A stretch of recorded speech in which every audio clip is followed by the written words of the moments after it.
have their mic on. So we don't have that on here. Okay. Okay, No. just making sure.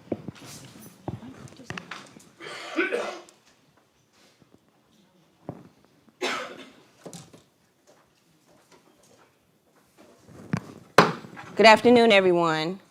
It is 5:30. We are going to be calling this first portion of the meeting to order. I am Mayor Yamika Robinson. This is a public work session on the City of Lake City budget fiscal year 2024/2025.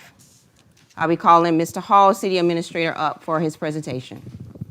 Thank you, Mayor and Council.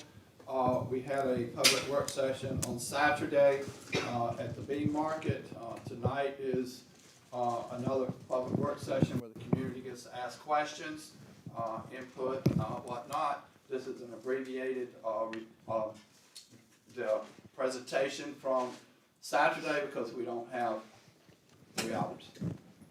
So, today we're going to look at the budget for 2024-2025, beginning July 1st, ending June 30th. We are looking at employee raises, which are more realistic at 3%. Operating solid waste, we're still below what our contracted price was when we were in business with American Waste Systems, which was approximately $2.5 million. We're already moving our own wastewater treatment plant sludge, and that's a reduction in cost with Republic Waste Systems. The police department has created a bike patrol. We have a trainee for an assistant at the lab. We are engaging in keeping the community informed of the PIO office. We're broadcasting information of council meetings through Facebook Live. We have installed at Theater Park to engage the public 2 screens which shows activities going on in the city and information pertaining to the city, and we hope to utilize that for further information in the city. And employee recognition, we've included that in again this year to do the 5, 10, 15, 20, and 25 years of service. So, with that being said, we'll go into the payroll, which again is at 3%. I've calculated in a 1% December payout. We call this payout because some of our employees do not believe in the holiday season. So to keep them from rejecting, they refused their pay at that point. When we changed it to a December 1% payout, they accepted the funds. Holiday pay and total for the year. If we look at the last column that shows where the departmental comes in line with the entire city. The police department is coming in at 30%, fire department at 10%, which if you look at that as a whole, that's almost 50%, 40.9% of the total salary and fringe benefits for the city. And then the rest of the departments fall in place. Yes, ma'am.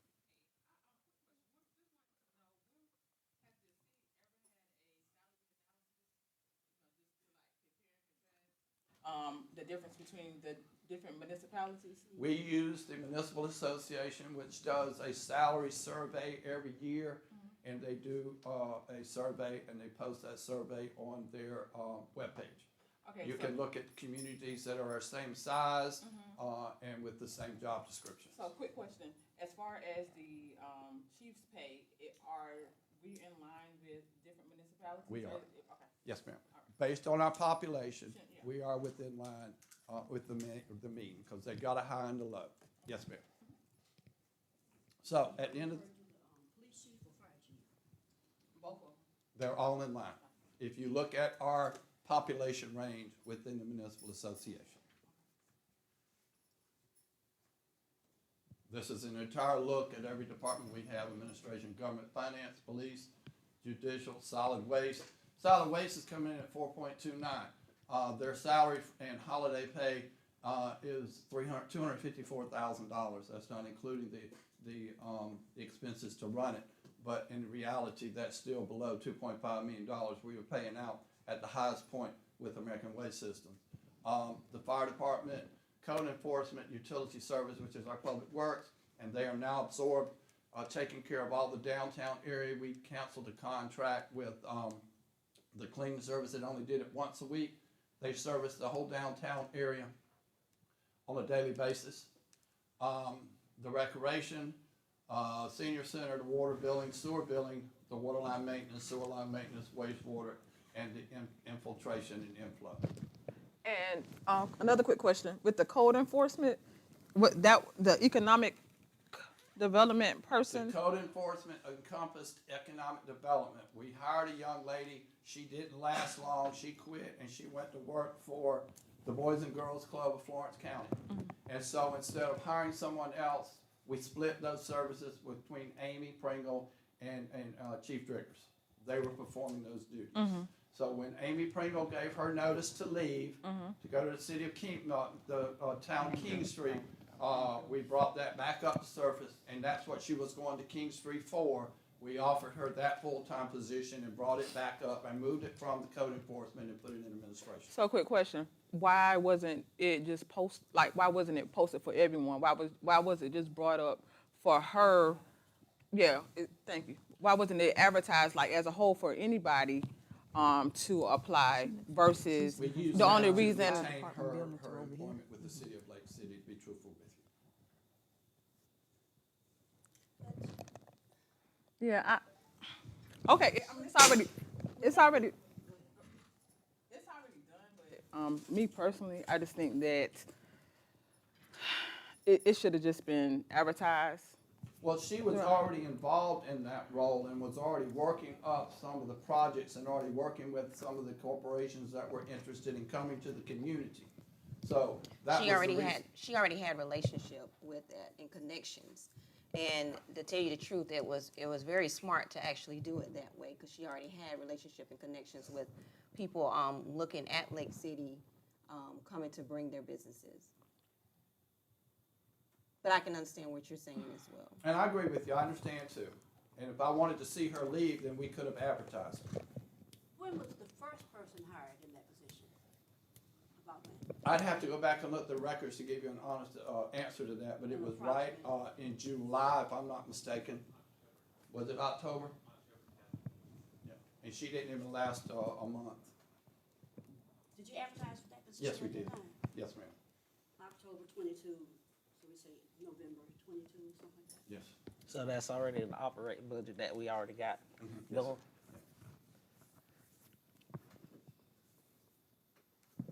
All right, this right here shows the total of the payroll with the 3% increase. General fund, 104 employees, salary coming at $4,039,000.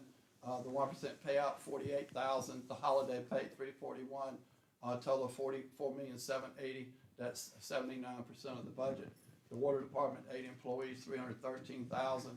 1%, $3,007. Holiday pay, $23,400. A total of $340,562. A total of 5.6% of the budget. Sewer is 22 employees, 2 part-time, $840,752, with a 1% payout of $10,061, holiday pay of $61,143, a total of $911,000, 15% of the budget. Which means that our 134 employees, total payroll, $5,544,985. The 1% payout in December will be $62,000. The holiday pay is $425,706 for a total of $6,032,000. That's 100% of the budget. This does not include any of the fringe benefits, tort, medical insurance, or anything. The next page here will then encompass the retirement account, the FICA, the workman's comp, the tort insurance, and the medical and dental and vision insurance that we pay 100% for all employees and 40% of family and child care if they wish to sign up for it. And that is coming in at 134 employees for a grand total in the retirement account of $1,234,000. And a FICA total cost to the city of $474,000. Workman's comp insurance $274,000. Tort liability insurance $155,000. Insurance, which is all our medical coverage, life, dental, vision, short-term disability is $1,428,000 for a total of fringe benefits of $3,565,158.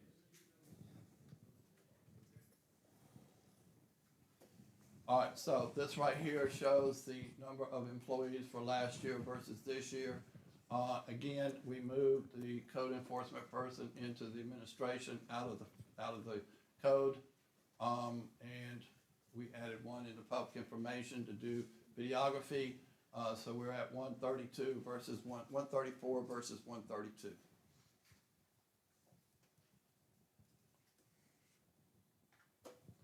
All right, this is an estimate on insurance. We really don't get the total bill. They're still negotiating these prices for the medical. We're hoping it's gonna come in below $790 a head, but I calculated at $790. The Unum Life at $795, Mutual of Omaha at $765. The Mutual of Omaha, which is the life insurance and the other insurances that we pay on behalf of the employees, and CNS, which is dental and vision. Those are the per unit. That goes back to that number we saw over here for insurance of $1,428,451. Those numbers are per head. And then 40% of that on family coverage would also be included in that insurance total. Our income revenue, city taxes, this is where our revenue is coming in for the budget for next year. City taxes, state taxes, business license, city income, other income, recreation income, judicial, police, sanitation, interest income in lieu of taxes, and all other income. That's our income breakout to make up the budget for next year. All right, the revenue in comparison for the previous 2 years, 2023, $9,000,002. Last year, $10,160. This year, $11,231. And we're not using any of the fund balance to balance the budget. What is the fund balance? Fund balance is what's left over after the year end that we have not spent. We have a fund balance sitting there, and we should have on file enough fund balance to carry us for 8 months. Right now, we have enough fund balance to carry us for 19 months. The better our fund, when we start going out and marketing ourselves for loans in water, sewer, general fund, or anything, they will look at our fund balance to see how healthy we are. In case something should happen, can we still pay our bills? Okay, could I get a copy of that? That's, yes, I can let you know, that's in our general ledger. It's Okay. processed once a year when the auditors do the audit. Okay, thank you too. As a matter of fact, I think it was in the audit report, and we're having the audit report printed, and I'll have one sent to you. Okay, thank you. Thank you, sir. All right, this is the percent of the expenses for salary, fringe, and total expenses by department for the entire operation of the city. And the last column will show you where the departments fall in line as a whole with the city. This right here is for general fund only. General fund is everything other than water, sewer, and water and sewer is considered a fiduciary. General fund is considered taxes and fees. So again, police and the fire make up the bulk of our budget, and the rest of them fall in line.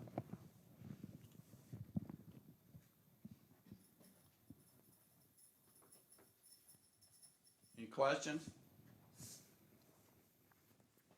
Could you explain so the audience will know what multifarious is?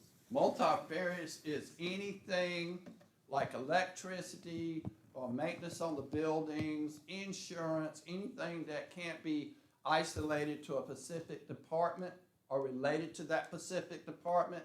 It has a category in multifarious.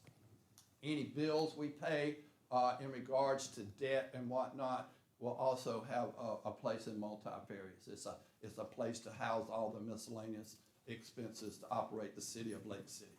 So we don't have anything in that now. So our balance is zero? No, what are you talking about? It's, what, 15? Well, see, 15%. multifarious is only an expense.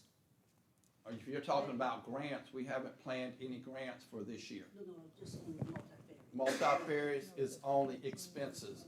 There is no salary and there is no fringe benefits. It's only expenses related to the city of Lake City. So what you spend out of, that's what it shows. what Right, you there saying. has no personnel cost, No insurance calls for, employees, anything that's related to, personnel is not in multifarious. Okay.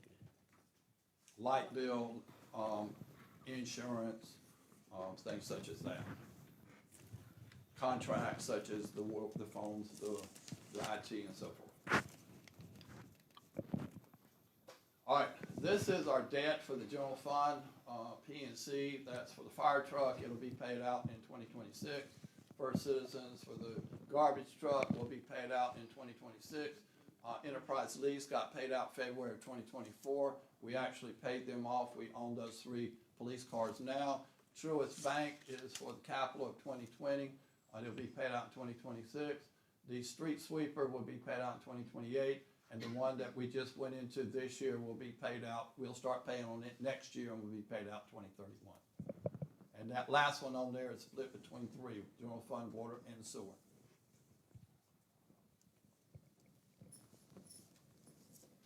All right, now, I'm proposing that we do 3 things in capital requests, one being a pickup truck for the recreation department, one being a pickup truck for line maintenance, and then also we're working on gathering up information, requests for quotes to redo Lincoln Avenue, water, sewer, storm drain, and repave that whole road. Any questions? So, go back, sorry. Go back, So- will you go back please to, 2 times? To the millage. Oh, we're gonna get to that one. I skipped, I shouldn't be at that one yet. We're gonna get to that one. So in reality, this is what we've accomplished with the budget that I just presented, the proposed budget. With the 3% raises, full-time members will receive 1% payout if they were on board by October 1st of the calendar year. We're still operating, the solid waste, much less than what the contract was, with way fewer calls. We're no longer using Republic Services. We will retain $1.5 million over a 15-year period, and that was at the current rate last year when we calculated it up, but they've already gone up on their rate a second time. So we were good to go ahead and start holding on sludge. Plus, our sludge removal has dropped dramatically with the upgrade and the renovation of the wastewater treatment plant. And then we are continuing to contribute to our fund balance. Now, this is a general estimate on how to calculate millage rate. The assessed value of a home, if it was $75,000, not the market value or what you think you can sell the house for, what the auditors say your property is worth, the assessed value. The tax rate on that is 4% if you live on the property that you live in. So that would be $3,000 that they would use to calculate your taxes. If it's investment property, it's calculated at 6%. So the millage rate we're proposing is $215.80. Of the $3,000 for the 4% property, your taxes would be approximately $647. Approximately, because then the people are eligible for various discounts of age and whatnot. It's depending on how you're set up with the county tax assessor's office. But the tax assessed value is through the county assessing the property values. We have nothing to do with that. We have agreement with the county to take care of all that on our behalf. Any questions? You said that's what you're approximately, Proposed Proposed. approximately, yes, ma'am. what is it compared to now? I'm gonna get ready to show you. Okay. All right, right there, we are at $215.80. This is a letter we got from the Department of Revenue that we were able to go up last year 8% on our millage rate. We did not use it. So after we had the audit and a discussion with our auditors for planning the future, they recommended that we used our letter this year, because if we're going to continue with our growth and doing our advancements, we need to make sure we could cover our general fund and make sure we have the money on file to cover our debt and so forth. So they are the ones that recommended we use our 8%. from last year. And that took our millage rate up from 205.80 to 215.80.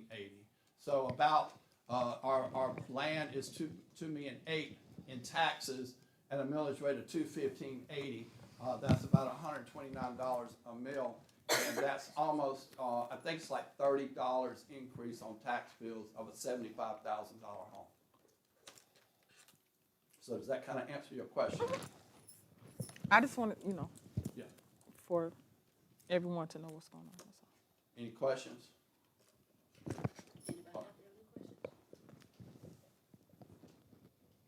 Then I'm going straight into utility service. All right?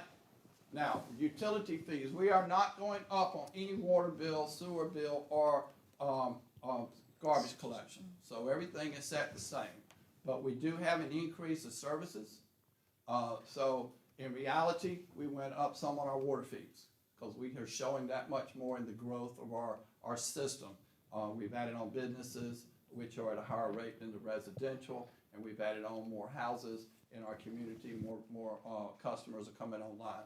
So we went up some on our fees, our return checks, administration fees, and whatnot.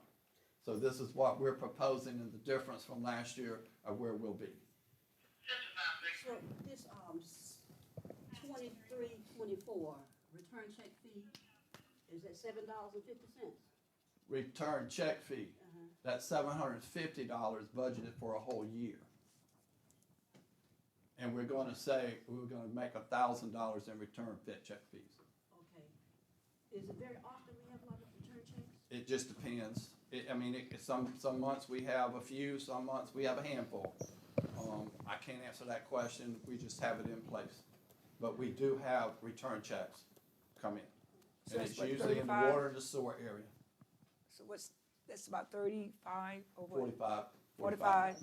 We're at the rate of everybody else in the industry. I think it's on our rate sheet. Okay, so the water height, it was showing the water bill, that increase you was talking about. That, we didn't do an increase. this Like, year. we did an increase, but then still, you were saying something about it. We was have still- an increase in customers. And customers, Oh, Yes, not in an, customers, not an increase in rate. okay, but yes. increase in customers. right, okay. Do we charge businesses different than what we charge the There's citizens? commercial and residential. The Commercial. commercial are more than a residential. Out of town is more than in town. Anything else? All right. Right here are the sewer fees. As again, we have sewer and we have water. When we have an audit, the auditors recommend our breakout. Right now, we have a 40-60. If you put the two together, 40% of our side is contributed out of water, 60% is contributed from the sewer. If you've got a mix like the water, the billing department, 40% of their bills, 40% of their expenses are water, 60% are sewer. We make more money on the sewer side than we do on the water side. So we put those applicable to when we spread the expense, 40-60. If it's totally like sewer, wastewater treatment plant, or I&I, it's 100% calculated in the sewer side. Nothing is distributed to the water. So that's why when you look at the water sewer, you see a bigger sewer because we're encompassing the wastewater, sewer line maintenance, and the I&I. Water, we encompassing just the water and the water line maintenance. So these are the sewer sides. So in reality, our salary, fringe, and expense, and our total, we're coming in at $6,543,751 to run our water and sewer department. Salary come in at 1.459, the fringe benefits is 731, and the expenses to run the water and sewer department, wastewater, and the I&I, 4,352, a total of 6,543,751.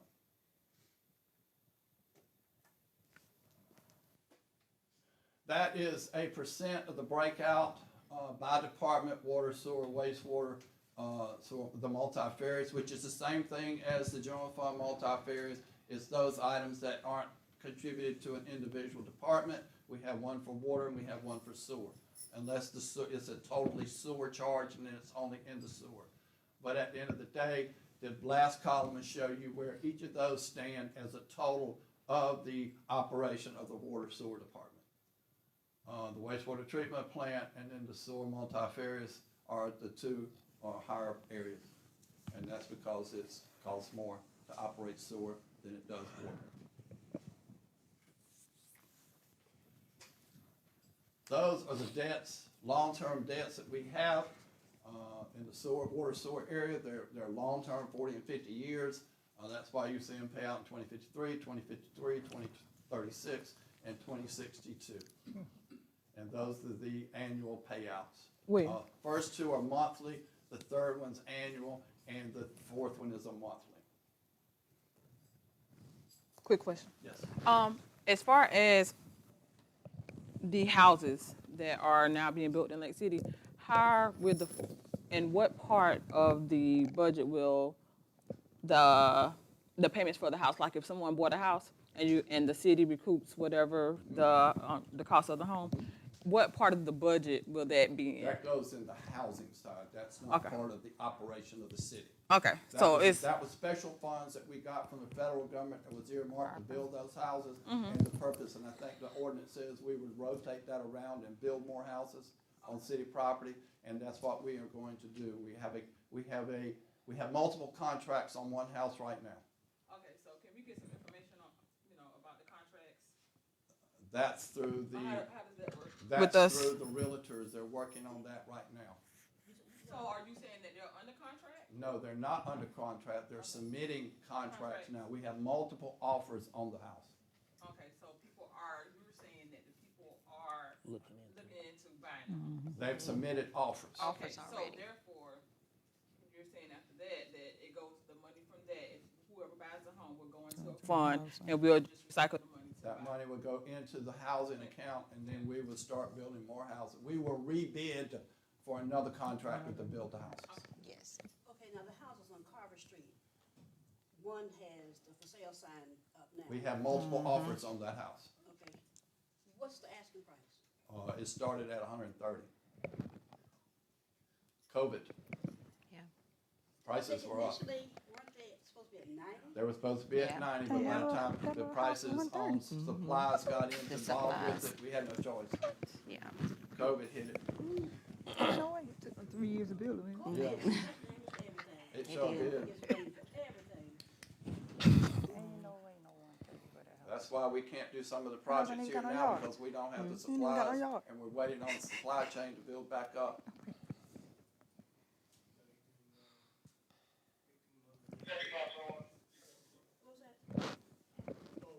They can't ask that. Yes, but just like he explained, I mean, some of the material, as COVID came in, and some of the material, prices went up. They had to actually go to So- Virginia to pick up a bunch of the materials to build those houses. So, Sorry. and actually, you have to be careful on how you use that term affordable. Because what's affordable for me may not be affordable for you. So we had to be very careful on how we use that term. Now, that was the initial plan, an initial goal to bring in affordable home, and we still want it to continue to try to be affordable or attainable. But as the prices went up, when COVID came in, prices went up for the material to actually do the home. We had no other choice but to go up a little bit. Well, if it's started out as affordable, that's still, Yes. Because what you could afford, we can't afford, but you also said y'all did it off of the income of the residents of the city. That's what y'all tell me. We're not involved in financing those homes. That's through the individuals Yeah. that's bidding, that put a offer in on the homes and the mortgage company. And they're the ones that came back and are offering more than what we're asking for the home. Okay, that ain't what you had stated, but I understand what you're saying now. Y'all, they said 90,000, you say no, it's at 130. We originally said 90, and then when the prices came up and everything got told, it was 130.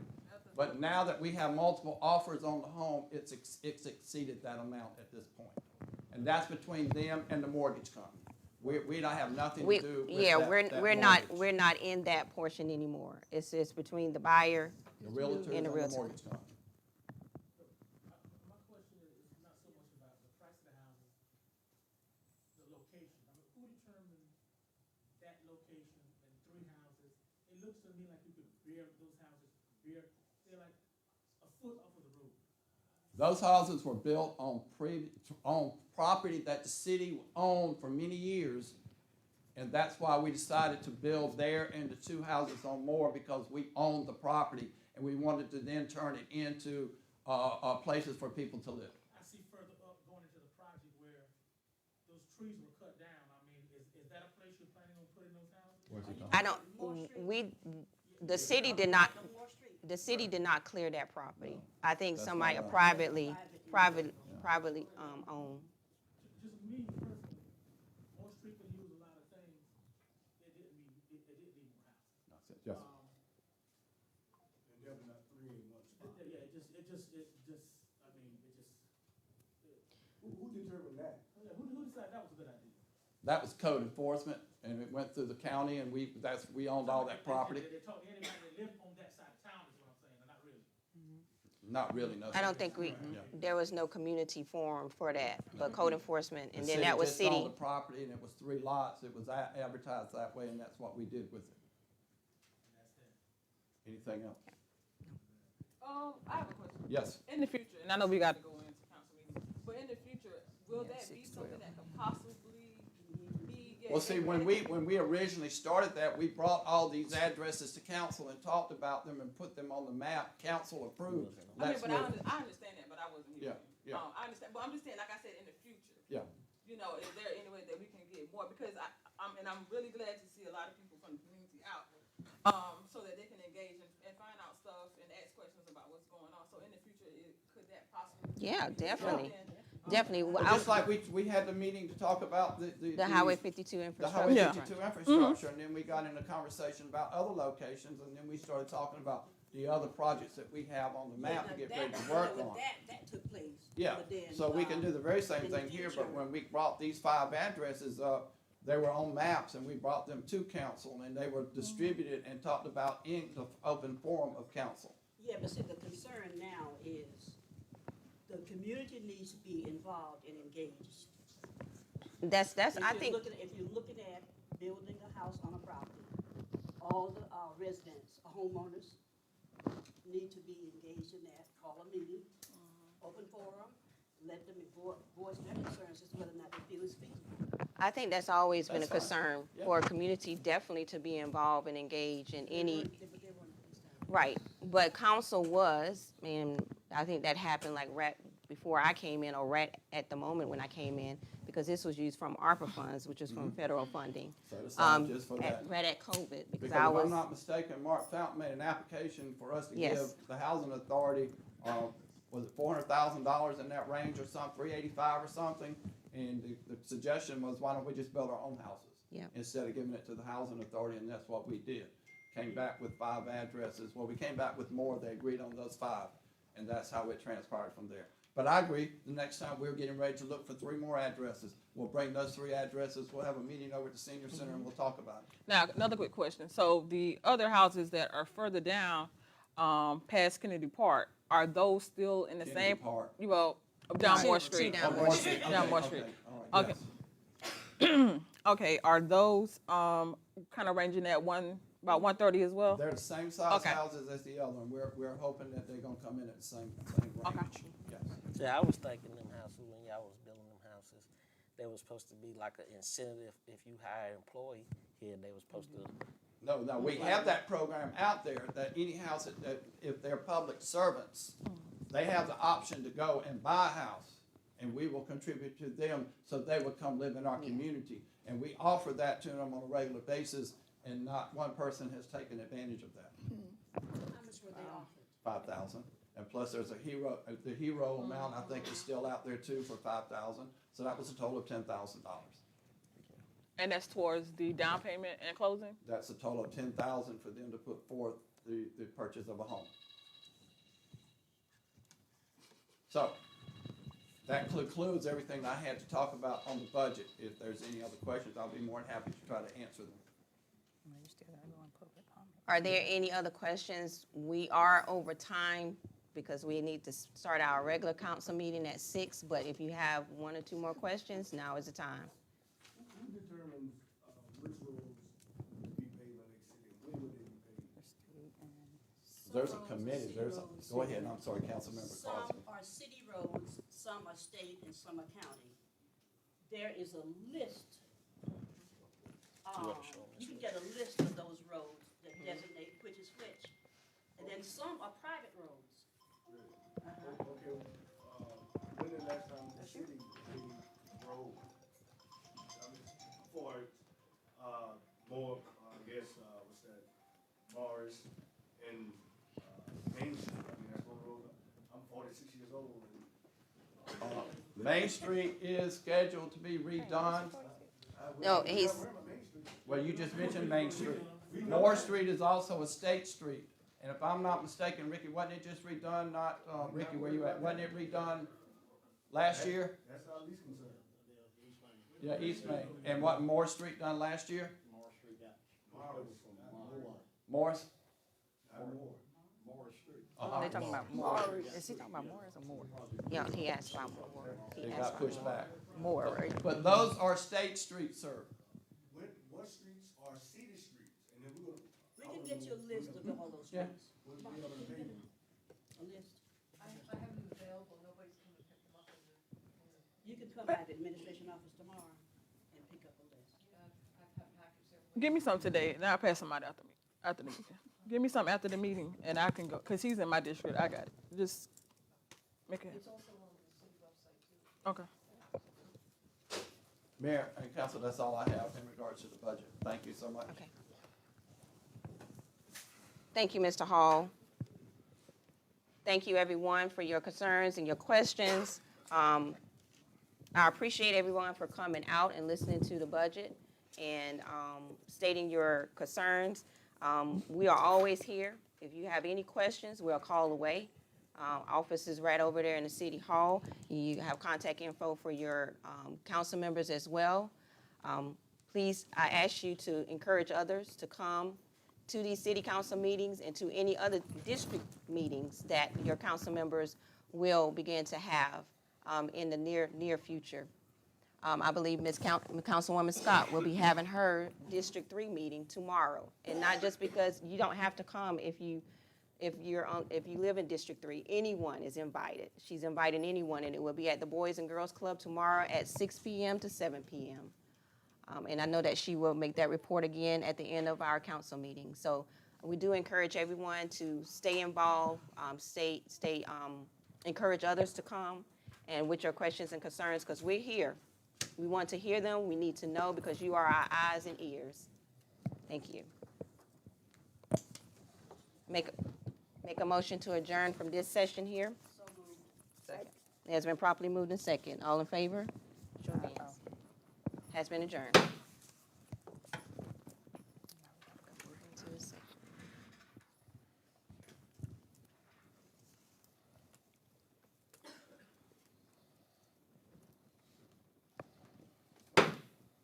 It is after 6 p.m. We're going to go ahead and call this meeting to order. I pledge to build a stronger and more prosperous community by advocating for civil engagement, respecting others and their viewpoints, and finding solutions for the betterment of our city of Lake City, South Carolina. I will ask for our invocation to be led by Councilwoman Cooper on this evening, and our pledge of allegiance to be led by Councilman Brown, if he will. Will you please stand?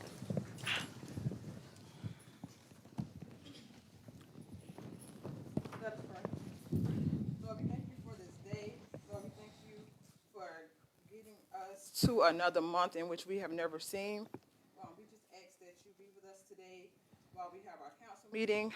We thank you for the citizens that have come out to hear and to also be informed about the city's business. We just ask that you lead us in the right direction.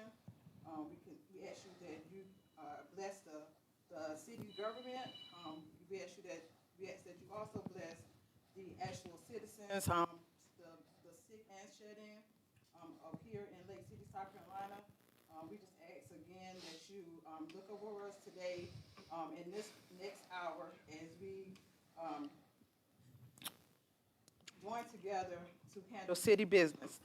We ask that you just lay your hands on the community of Lake City. Lay your hands on the newly elected chief, and deputy, chief as well. We just ask that you just be with us, Jesus. In your name we pray. Amen. Amen. Pledge allegiance to the flag of the United States of America and to the republic for which it stands, one nation, under God, indivisible, with liberty and justice for all.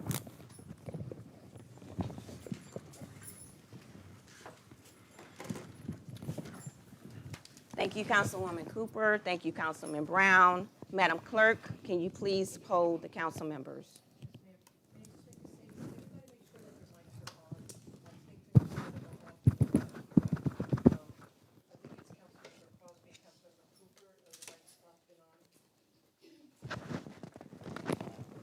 Can you hear me?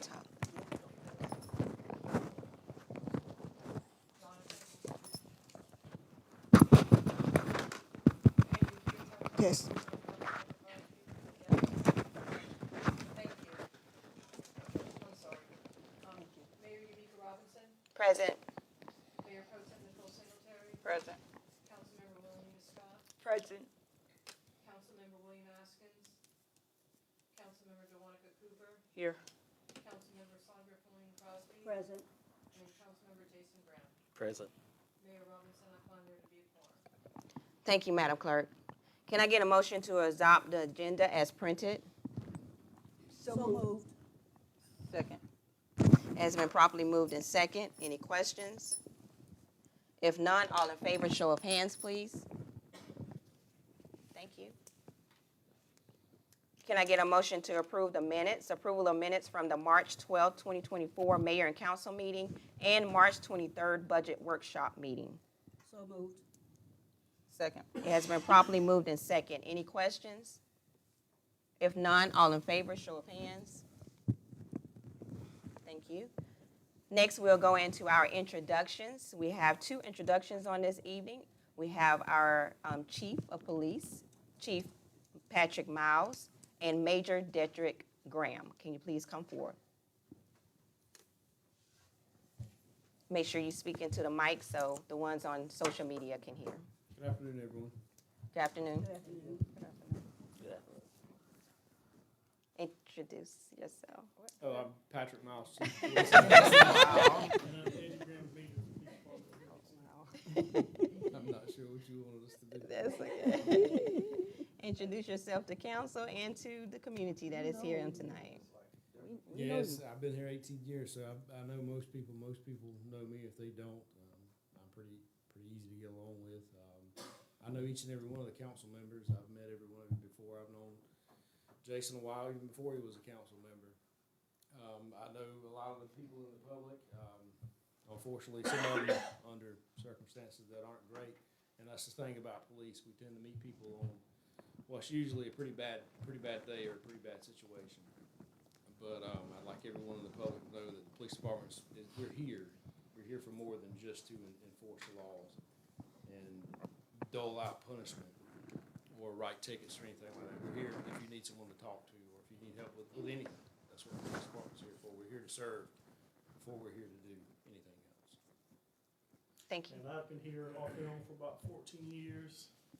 Most of you know me, if not know of me or my family, and my door's always open. If anything to come to me, I'm always here, 8:35, I'm sorry. All right. Thank you, Chief Miles and Major Graham. And I'm pretty sure, say it again. Grayson. You want to do it when we do the award? Okay, we'll do it at a time. Next, we have our presentations in the order of Mr. Don Strickland and Mr. Will Johnson from PDRTA. Following, we'll have Reverend Marvin Hemingway from PD Youth Day Initiative and PD Denim Day. And following after that, it would be PD Coalition on Sexual Assault Awareness Month, Ms. Harriet Rose and Ms. Asia McFadden. Mr. Don Strickland. Good evening, Mayor, Good council, evening. staff. Thank y'all for allowing me to come and the great citizens of Lake City. I'll be brief tonight. Just want to run through a presentation, kind of give an update on public transportation in Lake City and surrounding areas. We have a lot more going on. So I'll get right into it. Haven't met all of council before, but I'm Don Strickland, been with the agency for 16 years, serving as the executive director.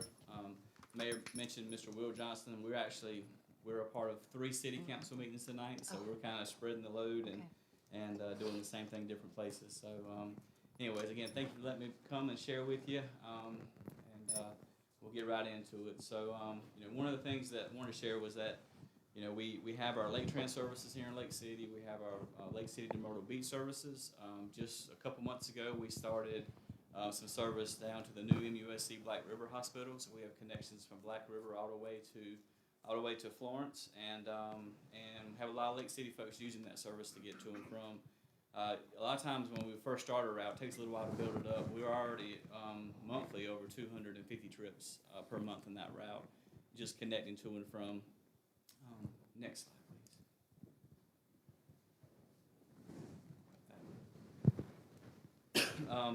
We cover 3,500 square miles. PDRTA's coverage area is actually the 3rd largest in the country when it comes to RTAs. So a large area, large land mass, a lot of rural communities. We really changed what we've been doing. This is our 50th year. We were founded in 1974. And in the past 5 or 6 years, we're actually back in all 6 counties where we're commissioned to serve. Started a lot of service back in Chesterfield County, and the service is going well. We're seeing about 20% growth this year over what we've done last year, and we don't expect that to slow down any. We also, like I said, from Lake City to Johnsonville to Myrtle Beach every day, taking folks to and from work. Okay, next slide, please. One thing we're very excited about is Florence County and Flats. They are actually funding a transit study for PDRTA. So, we do a lot of public outreach. We need to do a lot more now in Lake City. But one thing that's going to be a part of this, and it will impact Lower Florence County, is some of the services that we're running. Some of that may be the duration, how long we run them. They may show that there's a need for service longer in the evenings, potentially weekends. Right now, we're doing a lot of workforce, and I'll talk about that, but this will kind of open up the door for us to do more like second shift jobs too. A lot of folks right now are getting to work for second shift, and then they're having to walk home or find another way home, and we want to be the solution to help solve some of those problems for the citizens. The transit study is going to obviously look at this area. There will be some hearings where public will have an opportunity to come and share, is there areas that we're not currently running with Lake Trans. There's going to be other services, so we're looking at microtransit being able to provide other services. And some of our regions, especially like in Florence, we work with a lot of different agencies, and that's something we want to do more of in Lake City. I think there's a lot of opportunity there with the amount of senior citizens that are using our service. There's a lot of opportunity for that, as well as adult education, working with the school districts, and those are things we'll talk about shortly. But we are excited about this transit study and what's going to come from that. Next slide, please. So this is a very conservative number because it's based on really where we've been so far, but what we've seen just in the past 3 months is more growth. So right now, as of March, the Lake Trans route this fiscal year is done right at 11,000 passenger trips. We are averaging about 1,200 trips a month on just the Lake Trans route running around the city. And it's a 19% growth over last year, and we do expect that to continue to grow because what we've seen just in the last 90 days, and now we're entering our spring and summer season, and that is our heavier season when it comes to public transit ridership. Like I mentioned, the MUSC Black River route just started. We know there's other big plans in the future for Lake City, such as McLeod Hospital, and we're going to be a part of those conversations to make sure that we have access to the front door to be able to provide, service for those that truly need it there. And then our Myrtle Beach services continue to do well. This time of year so far, we're entering our peak season as we just got into April, and we're doing roughly about 20 a day going to and from work. That number in the summer will get closer to 30 a day. It's not quite the same as it was 10 or 15 years ago. We're at a point where we were moving 40 to 50 a day, but actually that says a lot about Lake City, and I think some of the folks that were dependent going to Lake City, going to Myrtle Beach, now have options of employment in Lake City. So that's not a bad thing for that number to drop some. It just shows that there's maybe more opportunity here in Lake City.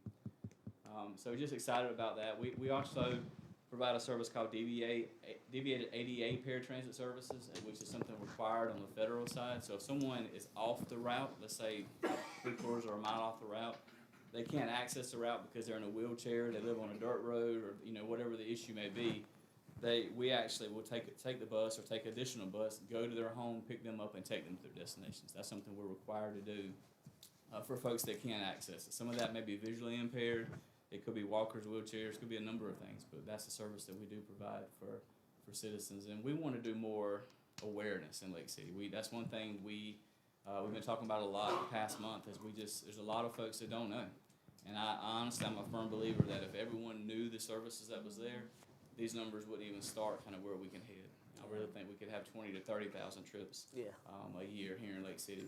But it is an education piece, and we want to dedicate some time and resources to be able to make that happen. Part of this transit study will help us do that. Next slide, please. This is just our mission, dedicated to providing public transportation with the highest degree of integrity, respectfulness, and efficiency across 6 counties in the PD region. Next slide, please. So this is one thing I want to touch on. 52%, we do onboard surveys every year on our buses, and what we found is that 52% of everybody we survey for those days, we ask what's the reason of this specific trip, and 52% say they're either going to work or coming home from work. So when you talk about economic development, folks that are going to go earn a living, earn money, and bring it back to the city, I think that's obviously a big piece of that, being able to use our services to get to and from work. Now, one thing that's true in Lake City is we have a lot of senior citizens. Our senior citizens rate in Lake City is 50 cents. Anyone 65 or older Medicare card holders, they ride for half fare, which is 50 cents. Regular fare is $1. In Florence, it's $1.50.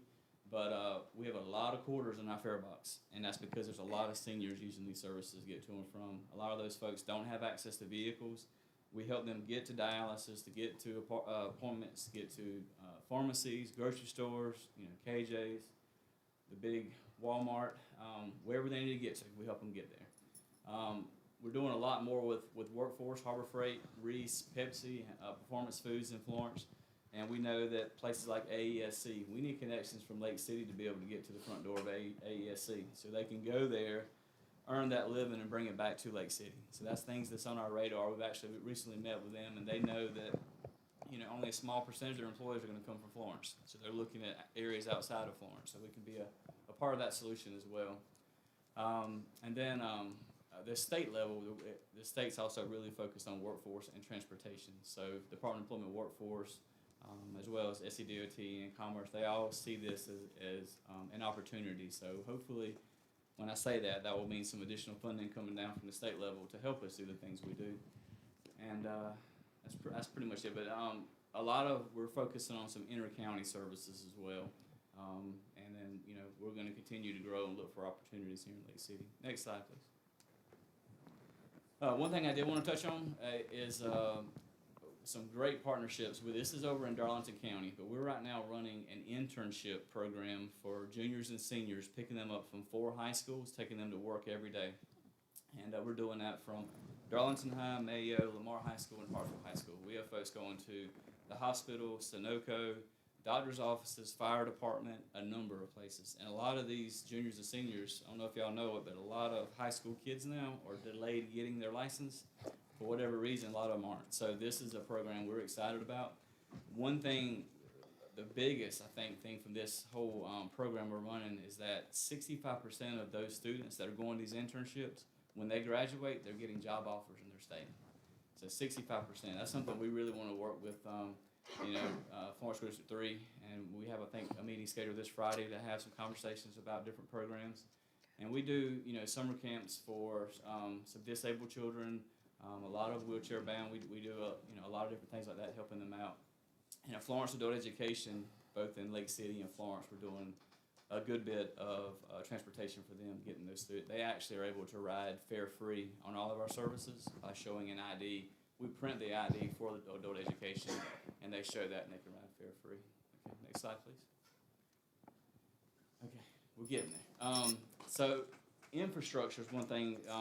We've recently had a couple meetings that we're talking about, but PDRTA receives 80% federal funding for infrastructure such as bus stops, bike racks, shelters, shelters that may have USB phone charging, advertising opportunities, good lighting in areas. One thing we're doing right now, we were awarded a grant from the Byerly Foundation at Hartsville. We're actually putting in 12 bus shelters. These shelters will eventually have Wi-Fi access on them. So if there's a storm or whatever reason and these kids need to go out to finish their homework, they can finish their homework near a bus shelter and be able to connect to Wi-Fi. So we want to look at opportunities like that here in Lake City. We already know of 5 or 6 great opportunities for bus shelters. The one thing we're doing with this program is working with the school district.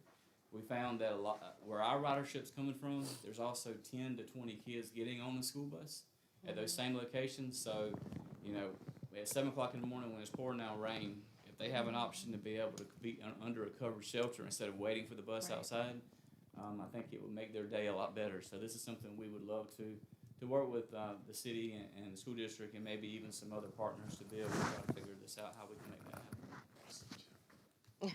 Next slide, please. This is another big one that's on my radar, and I really want to figure out a solution for this. But the bus up top is our normal, like, cutaway type bus. That guy in the blue shirt is actually one of our drivers that drives the Lake City Myrtle Beach bus right now. But you can tell, he's not a big guy, but you can see how high the lady is in the wheelchair there. And if you're in a wheelchair, that's not really a comfortable position to be in, being so high above the ground. And although our drivers are great and very well trained, you still don't feel very comfortable being up there. So one thing I'd love to be able to do in hopefully the near future is to deploy and purchase and deploy some heavy-duty low-floor buses. The picture at the bottom is a kneeling heavy-duty bus. You can get those in anywhere from 30 to 35 feet. And I put some things in here. But basically, you reduce your loading time by about 4 minutes because your wheelchair is able to go straight onto the bus. The tie-down is a lot simpler for the passenger and the driver. Our drivers secure every wheelchair that boards our buses. It's a 4-point system, a lap belt, and a shoulder harness. But it reduces mechanical failures, just a lot of good reasons to be able to look at something like this, especially in a city like Lake City where the ridership is growing, and we get 85% federal funding or grant funding to be able to purchase assets like that. So we have to have community partners, local funding to be able to match the 15% that can help us make that happen. Next slide, please. That's actually it. So look forward to continuing some of the things we've done. We've had some really great conversations. I know we have some meetings coming up, but the services are growing. We do know that there's other things we want to do, and one of the things I mentioned is the awareness, and I will do more of that. We want to plan some events. It's been a while since we've done it, but over at the senior center, we used to do lunch and learns, and we'd go over and take a group of seniors, bring them together, get them on the bus, show them the route, show them how to utilize the service. So those are things that you're going to be hearing about more of us doing in the near future. And I want to thank Lake City for the continued support. Help us to continue doing what we're doing, on the local level, and I promise you it's going to get better from here. Happy to answer any questions if I have any time left. Let me ask you, what's your maximum capacity for wheelchair accessibility? So on that cutaway bus you saw, it's 2 wheelchairs at a time. So each bus we have is 2 wheelchairs. There's audio and video cameras on every board. Each bus we operate has bike racks. There's a lot of folks in Lake City that actually bike to the bus, put the bike on the front, and then they board. We are looking at the opportunity to be able to secure some buses that will hold 4 wheelchairs then. Okay, But right now it's 2 pretty much on our entire fleet. okay. Now, I understand that you are PDRTA. PDRTA. But do you go into Williamsburg County? So our trips is basically, we leave Lake City and go to Myrtle Beach every day. So for us, it's all about origin and destination. The trip has to originate in our service area, and then we can take someone outside of the service area. But we're not going into Williamsburg right now picking folks up coming this way, although there is a great need for that. And there's been some conversations about some collaboration in the past, and that may come back to the table at some point. Okay, you are in Atlanta too, right? Yes, ma'am. We have some Okay. service. Very limited. I like to do more there. We work with a company called Genesis Healthcare that has Atlanta Family Care, and I think it's Dr. Welch. Whenever they have trips, we do those back and forth and over to Florence. Okay, the reason I ask that is because I have a patient who does not have transportation, and this person lives in Atlanta but wants to go to what we have in King Street. Okay. So that's a trip we could do, because it would originate in our service area. One thing that I hope to do, and maybe there's enough local commitment that we can figure this out, but in Hartsville, the Byerly Foundation helped us get a 11 passenger Ford Transit vehicle, and we were able to take that bus and go outside of the heart of where the Hart route runs in Hartsville to go reach people like the lady that you just mentioned. And that's certainly a possibility, but it's a standalone type of service, but we have that running right now. And we have a lot of wheelchair folks, a lot of seniors outside of, like, their zip code is 29550, but it's outside of that area that we can pick up now, connect them to the Hart route and other places that we couldn't do before. So the entire surrounding area, Lake City is, the heart of the city, but you have a lot of folks outside of, the main heart that really needs this type of service. And I like the idea with the shelter.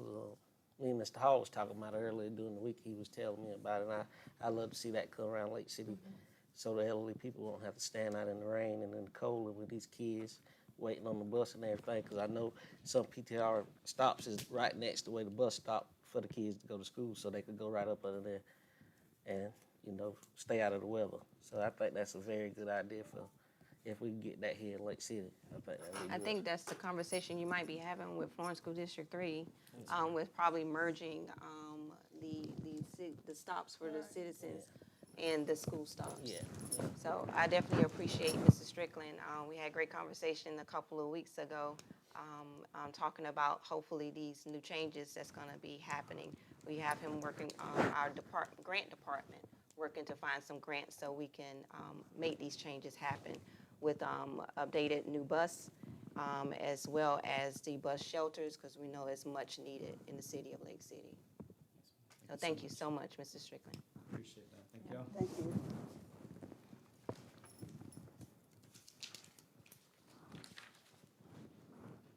Reverend Hemingway.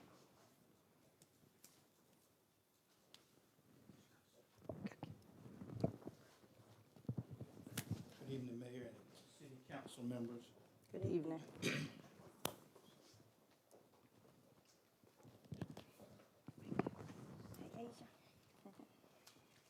you. One place is here for all the city council members. We have copies of all the flyers. And then we have, for the community, we're gonna sit on the side of here that you can pick up a copy of our flyers. First of all, we wanna thank the city of Lake City and the mayor for the proclamation for PD Denim Day. Our first annual PD Denim Day will be this coming Saturday, the Villa Green, 133 East Main Street. We ask that you come out. We'll have food trucks. We'll be giving out free door prizes. We will have music, entertainment. We have 2 speakers, 1 male and 1 female. And we just want to go throughout the PD era, continuing with the no means no. I don't care if you're a male or female. Males are embarrassed to say, but some males are being sexually assaulted, raped for whatever reason. We still have in the PD area our care for our people. So the PD Denim Day, no means no, and this is what we're going to echo to the community in Lake City and the surrounding areas. We have with us our Vice Chair, Ms. Goodson, and our board members. Mayor Robinson is the chair of the board, and then we have the other 2 board members. We're gonna work throughout the PD, not only Lake City, but to go out throughout the area, helping all women and men that are in need. We know that the PD Coalition is working hard. We want to help them, and we want to be able to start a foundation for women that are being sexually assaulted and men that we can help with funding, and I've already worked on that. Did not tell the board and the mayor, but I've started the 501c3, and I'm already starting writing grants on that as well so that we can help those that are in need, because they do need our help. Thank you. Second, we have the second annual PD Youth Day. It will be in Florence on Saturday, July 13th, 2024, from 10 a.m. to 2 p.m. And we are asking the city council and the mayor here in Lake City, we're gonna send documentations over, asking you to host our 3rd event on next year. And it's always the second Saturday in July. And at this event, we have mentoring for the youth. We have fun with education, door prizes and games, different activities, and the food at this event is free. We also working on free workshops. It will be Barnes Street Activity Center, 513 Barnes Street. And the theme for this year is Leaders of Tomorrow, Leading Today. We have 2 young people that worked and raised over several $1,000s for their school in Marion County. We are honoring them with the Youth of the Year this year. So we ask Lake City, if you have any youth that are doing an outstanding job here in this area, age limit does not matter up until 18 in school or 21 or 25 in college. If you have someone doing an outstanding job, let us know. We'll be able to give scholarships to them. So, any questions from us? Thank you, I appreciate We it. thank you, and again, we thank Lake City for allowing us to come to Lake City to put on this event, and you'll be hearing from us again with information when we get some of these scholarships and grants to be able to help Lake City do what you need to do with the women and children in this area. Thank you. Thank you. Ms. Rose. Good evening, Mayor and council members. My name is Harriet Rose. I work with PD Coalition here in Lake City. Our crisis center is located in Florence. We are here tonight because this month, April, is Sexual Assault Awareness Month. And we want to let everyone know we got to start talking about it and stop ignoring it, because it is happening in our communities every day. A lot of women, men, children are being assaulted every day. I think every 8 minutes, someone is being sexually assaulted. Facts about rape. Rape is an act of violence. Please remember that. It's an act of violence motivated by the power and control. 1 in 3 women will be sexually assaulted in their lifetime. There are laws in South Carolina against marital rape. A woman whose husband or the wife, vice versa, has 30 days to report. That's the only statute of limitation for anybody who is sexually assaulted or raped. If they are married, they only have 30 days. The victim is never to blame, never. What to do if you are raped? Go immediately to a safe place. If you want to talk with someone, you can call PD Coalition. Our number is 843-669-4600 or 1-800-273-1820. All calls are confidential. If it happens, do not wash, douche, change clothes, use the bathroom, eat or drink, or straighten the area where the assault occurred. Try to remember as much as you can about the assailant. Physical description, what he or she said, any weapons used. If you go to the hospital, know that you may choose to do so under anonymous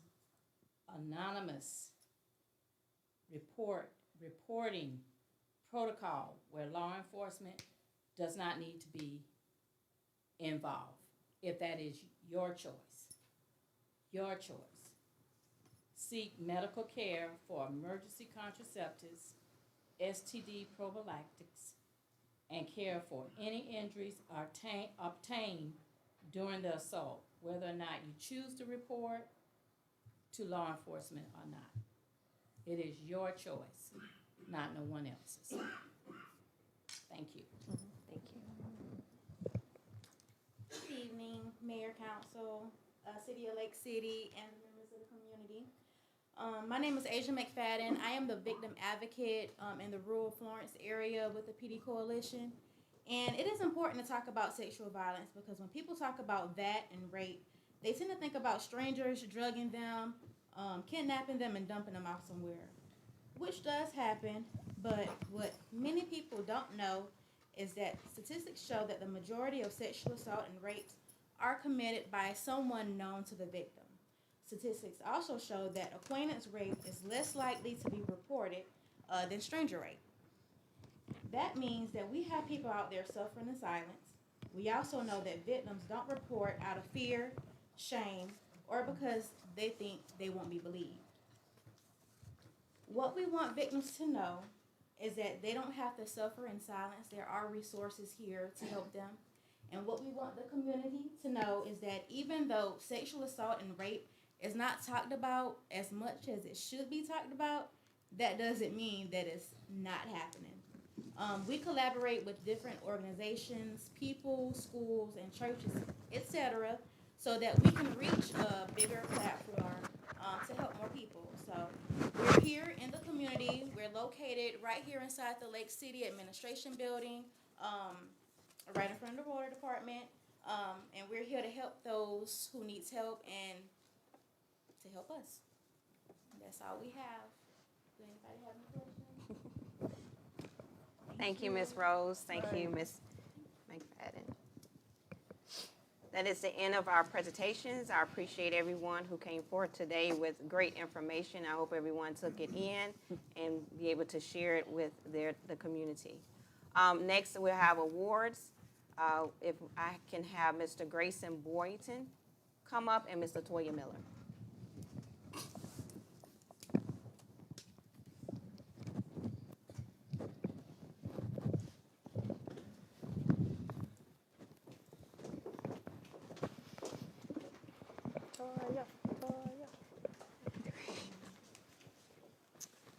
I'm gonna do ladies first. Ladies first. I'd like to present this award to Ms. Latoya Miller, South Carolina Municipal Clerks and Treasurers Institute. This is to certify that Latoya Miller has successfully completed the South Carolina Municipal Clerks and Treasurers Institute that includes 120 hours of instruction. The institute is sponsored by the Municipal Association of South Carolina, the South Carolina Municipal Finance Officers, Clerks, and Treasurers Association, and the College of Charleston Joseph P. Riley Jr. Center for Livable Communities. And this was signed on March 22nd, 2024. Congratulations, Ms. Latoya Miller. All right. Sorry.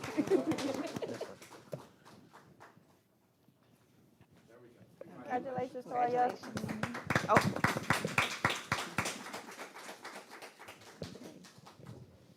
You probably saw that pretty smile on Main Street on our sign. Yeah, I saw it. I did mine. I told him it was red.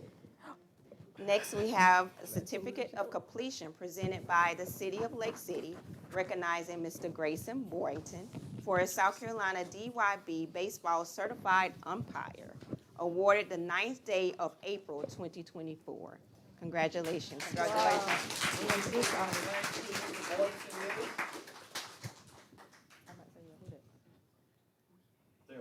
Congratulations. I think I'll allow Mr. Boynton to introduce himself. Yes. Well, hello. My name is Grayson Boynton. I'm the new Deputy Recreation Director for the City of Lake City. So I work under Miss Cynthia Millette. I would like to thank Miss Mayor Tamika Robinson and the hiring committee for allowing me to step into this role. And I've been here for 2 months. I'm a native of Florence County, in Coward, and so I'm excited to get started.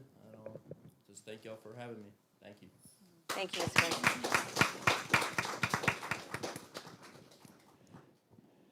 Thank you, everyone. Now we're going to move forward into our meeting. Public comment period. Comments are limited to 2 minutes per person, and no personal or verbal attacks will be entertained. The council is interested in hearing your concerns, but speakers should not expect council action or deliberation on subject matters brought up during the public comment period.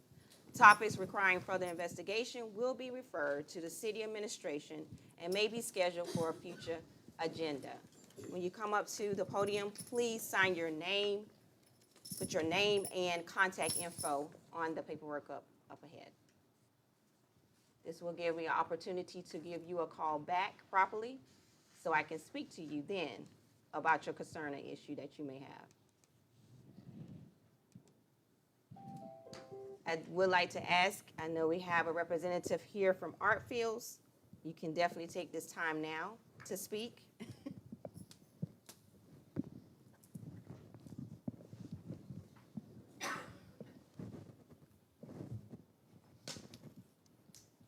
All right, good evening, y'all. Good evening.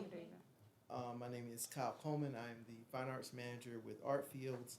That is just a fancy way to say that when it comes to the competition, they call me first.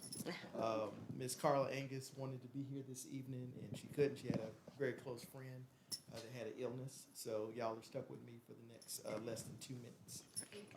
I definitely appreciate y'all for allowing Art Fields a quick moment to share with you.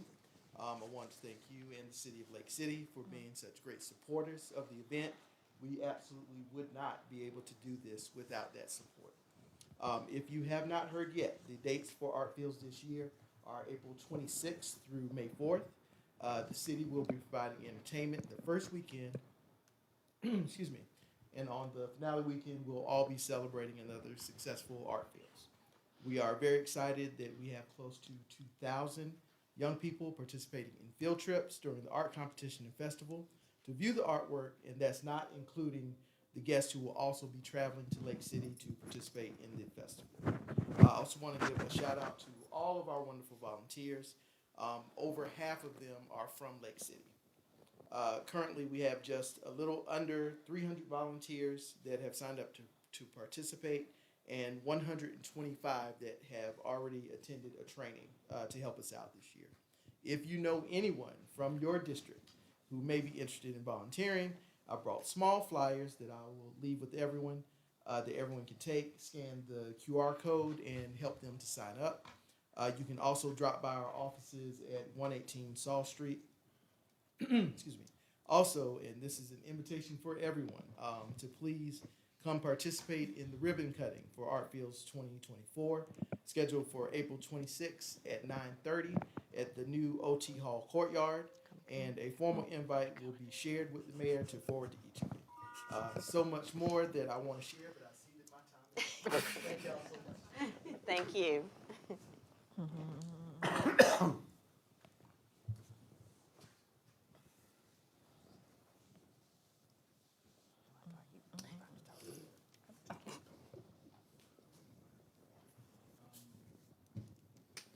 My concerns are about, and I think anybody that lives in Lake City can see the relentless Okay. traffic stops. I mean, I can't. I'm come sorry. Can you state your name? Sean Gibbs. Okay. Thank you. The police traffic stops. I don't know the context of the stops. Maybe they're after somebody, but I can hardly come outside. I see elderly people. I see just day and night. I've lived here all my life. I've never seen so many people pulled over all day and all night. Lights flashing. It's almost like you're under siege. Maybe they're doing something I don't know about. But if it's being pulled over for signal lights, tag light out, hitting a yellow line, that's borderline harassment. And we've gotten together on my side of town to have our own little meeting and to see if we can do something about it. We're gonna do something about it. It's got to be done because it's a lot of municipalities have gotten away from that, stopping people for every little thing they do wrong in a car. You can't come out without getting pulled over day and night. Thank you.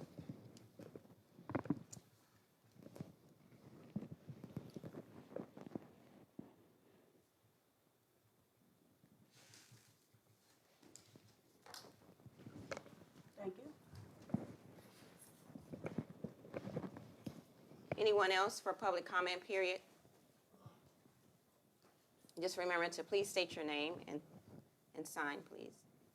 And contact number, please.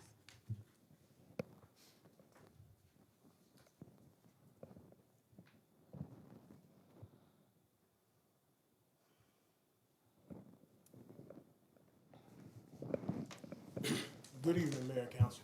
Michael Nero. All right, the chief that y'all hired, y'all said that, well, we was in the meeting. They probably didn't make the meeting. He said that they will not be having high-speed chases unless that is somebody that committed murder or something like that. That's the only reason why they will have high-speed chases. They just had one last week. in the rain. I got several calls about it. They just had one last week in the rain due to a tag violation. And he specifically told us in front of everybody that they would not do that. And that's something that they did. Another thing I would like for council to look at, these vehicles that is owned by the city. Y'all need to let these people know that y'all hiring, that these is not their personal vehicles. This extra tent that they have in the front of these vehicles, that is illegal. That is illegal tent to have in the front of your windshield. So we need to look at that. We need to look at who vehicles it is, because you have your officers stopping people for tent, but we go out there in the parking lot now, and it's illegal tent in vehicles right now sitting in our parking lot. But the officers, just like this young man said, that came up here, they're pulling over the citizens for crazy stuff, little stuff, not giving them warning, saying, hey, just go ahead. So I would like for the next meeting we have, they come back up with their little chart and they sheet that they show how many stops they did for this and how many warnings that they did, like they was doing before when Chief Cooper was here. I would like for us to start seeing that back so we see how many stops they doing per month, if that's okay with y'all. Thank you. Thank you.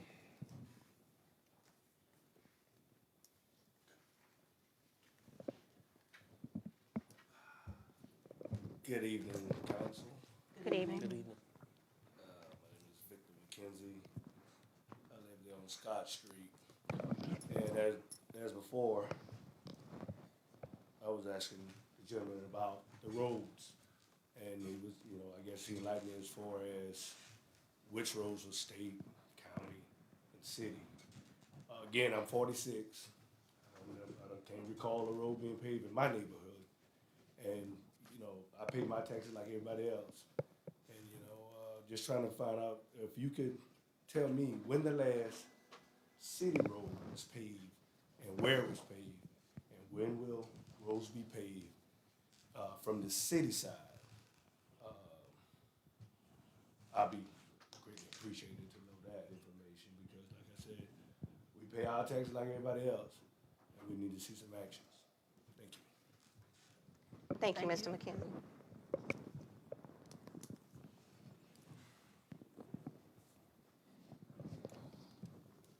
Any other comments from the public on this evening? I appreciate everything that has been said thus far. We're going to move forward in our legislative part of the meeting. Thank you, Mayor. City Administrator Hall, go ahead. Yes, thank you, Mayor. Mayor and council, for your consideration. We have no ordinances tonight. We have resolutions. First resolution is Resolution 2024.011 for final reading. The City of Lake City is seeking approval to accept the bid from Wilma Pump and Tank in the amount of $7,900 in all matters related thereto. This bid is for asbestos removal of the old hotel on 52. This is for the process of moving forward to get the hotel removed from the property. Need a motion to approve Resolution 2024.011 for final reading. Move to approve. Second. Has been properly moved in second. Any questions? Is that hotel right there across from Lavelle's? Has there been anyone else like bidding for that, or is this the only bid? We had two bids, And this is, I guess, the lowest? the lowest, Okay. because they also had to meet the asbestos DHEC requirements. Okay, in the future, can you provide copies of all the bids? They're in You have the them? pack, are they not? I didn't get one. Just behind all of them. Go to the very back. Right here. It's just this page. Like the third page in.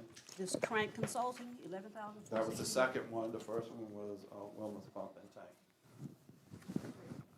Okay, now where's that Crank Consulting? Is that I have no where's it idea. located? They're in Charleston, correct? Okay. Okay, I'm asking for a question of the actual bid. Now, this is something that's typed on paper, but the actual bid with their signature on it. I think that, Attorney Icahn, Commissioner, I think I'm not allowed to hand out the physical bids, am I not, Attorney Icahn? council member with Not to purpose us to awarded, that. right? Post award, it can be to the top three. If there were only two, then you can, post award. Yeah, so, as I was stating, instead of just having it typed on here, the actual bid. Post award, we can't announce that until Yes, sir. after it's Till after awarded. it's awarded. Post Okay, award. once, well, how soon can you get it to council? It's a after? resolution, so once we approve it, then we can release it. Well, then there's a notice of intent for Yeah. 30 days we have to post on the bulletin board, so I think it would have to be after the 30 days of the notice of intent to award. Okay, well, as soon as you get it, can you, send it out to the council members, please? Do we have any type of website where like a business that's not from around here, somebody that got a business here in Lake City, they can go to the city website and It's see? on the state, bid platform, and it's also posted on the city's website, Okay, under bids. okay. Yeah, and it's also advertised on our On, Facebook. on the social media page. Okay. Yeah. So Mayor, for Any- consideration, the oral resolution 2024.011. No other questions from council? Okay, all in favor, show of hands. None opposed? Thank you.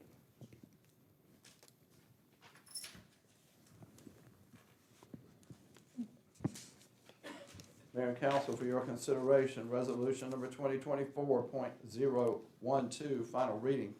A resolution seeking approval to establish the fee schedule for Cole Road LC 278 Event Center and the approval amended accordingly and all others related thereto. This sets the rates for the rental of any event at the Cole Road facility. These fee schedules will allow city to accrue revenue streams for the city of Lake City through approvals of this fee schedule. The fee schedule is attached to the resolution in your package, page number 28 in your packet. I need a motion to approve resolution 2024.012 for final reading. Move to approve. Excuse me. Second.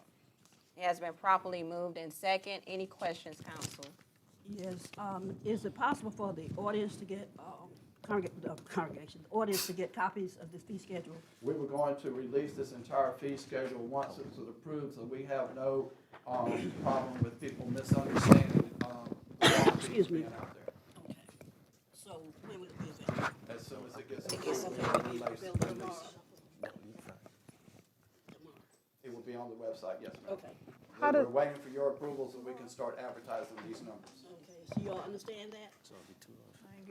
It'll be on the website tomorrow.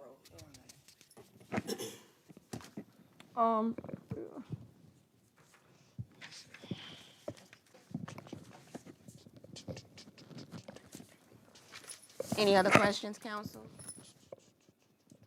If none, all in favor, show of hands. Any opposed? Council members? I'm abstaining from that. Okay. Councilman Brown said he abstained.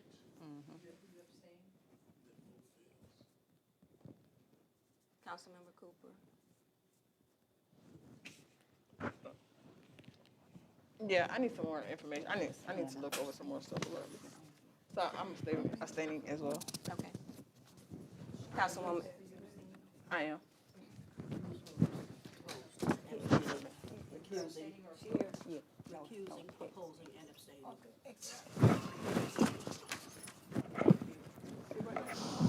no, you can't. You have to say what, yeah. Abstaining. Thank you.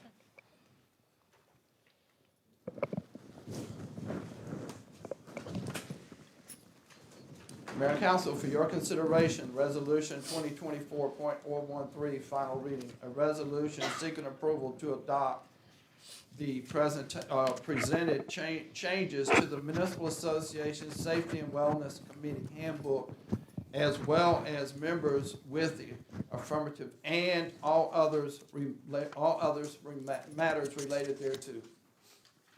Need a motion to approve Resolution 2024.013 for final reading. Move to approve. Second. It has been properly moved in second. Any questions, council? Who will the committee members be? Will they be employees or, Page 33 of your package.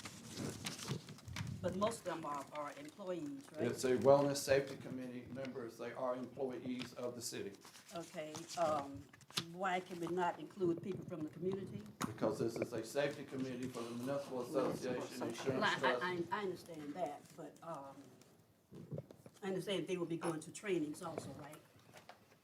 The committee, Yes. the committee can do online training with the Municipal Association Insurance Trust Fund. Okay, well, I think we should have some people from the community also who have experience in this area, safety. I don't think the outside public is allowed in the Employees Wellness and Safety Committee. Okay. I mean, we could seek them to educate our employees, but I don't think they're allowed to sit on the committee based on the Insurance Reserve Fund. Okay, you said you don't think they're allowed, It's a program that's set up by the insurance carrier right, so that employees ostensibly have better safety understandings and compliance. So it's not a non-employee, it's by the city's insurance carrier so that, by having employees engaged in the committee, it reduces, it can allow the city to have a lower rate of okay. insurance. Because we have that with my job with the state, and, it doesn't encompass any of the employees. They Maybe a use- different structure, I mean, because This this is- is from the insurance company that is an employee wellness and safety, so I mean, it's designed, the insurance company says, hey, these employees are taking this training, so you can pay less in premiums because they're getting trained. So I mean, that's the target, it's not like it's not training for the general public, it's for. It's structured for the employees. So in the event an employee, okay, for example, if an employee is injured at work, then the employees that are listed here, okay, if an employee is injured, what's the procedure now or protocol for it? The blue binder right there is the whole employee wellness. And the Wellness Committee is not the one that oversees the injury of the employee. They look at it to see if there was something that we could put in place to make sure it never happens again. The workman's comp insurance through the Municipal Association is the one that takes care of our employee. I understand that. That's the workman's but- comp but- insurance but we pay is- annually. Is an incident report written? Oh, Say yes. if a person is injured? Yes, Okay, now, who will write the incident report? that comes from the department head. And the people who are involved and witness the okay. incident do Okay. statements Okay. in regards to what they witnessed. Okay, because I know with the state, we have to do the incident report because we witnessed it ourselves. The department head is not involved in that. And I think in this case, if the department head is involved, that sometimes can cause conflict. Because if the department head did not witness this, then how can they say what has actually happened? That's why the people that were there to witness the event do the statements and supply them to their department heads, and the But department head turns them I in. thought you understood, I thought I understood you say the employees and the department head. Once the department head is notified of the accident, the department head immediately calls and says, we had an accident. Okay, you clarified it, because initially I heard that, it would be the employee and the department head. It goes up the chain pretty much. Correct, yes. As long as it's going up the chain, that's fine, because initially it was, both. And that's why I posed the question, what if the department head did not witness the incident? We can't actually verify what happened. Any other questions, council, on the changes to the Municipal Association Safety and Wellness Committee Handbook under this resolution on tonight? If none, all in favor, show of hands. Thank you.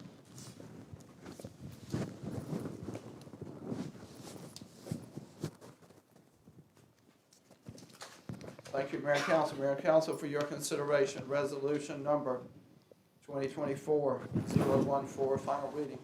A resolution seeking approval to adopt the presented changes to the Atlanta Water Treatment Agreement and all matters related thereto. The City of Lake City has previous agreement in place for the past 35 years. This agreement has expired. The agreement has been approved and updated in accordance with DHEC qualifications. And I will add that the agreement has now been signed and approved by Atlanta. It was delivered to us yesterday evening. Need a motion to approve resolution 2024.014 for final reading. Move to approve. Second. It has been properly moved in second. Any questions, council? If none, all in favor, show of hands. Thank you.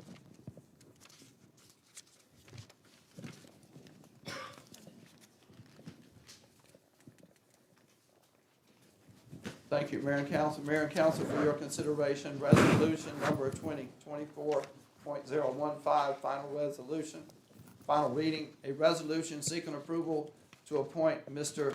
Rusty Gaskins to the Architectural Review Board, ARB, for 2 years. Rusty Gaskins, 1 consecutive term, expired date 4/9/2026.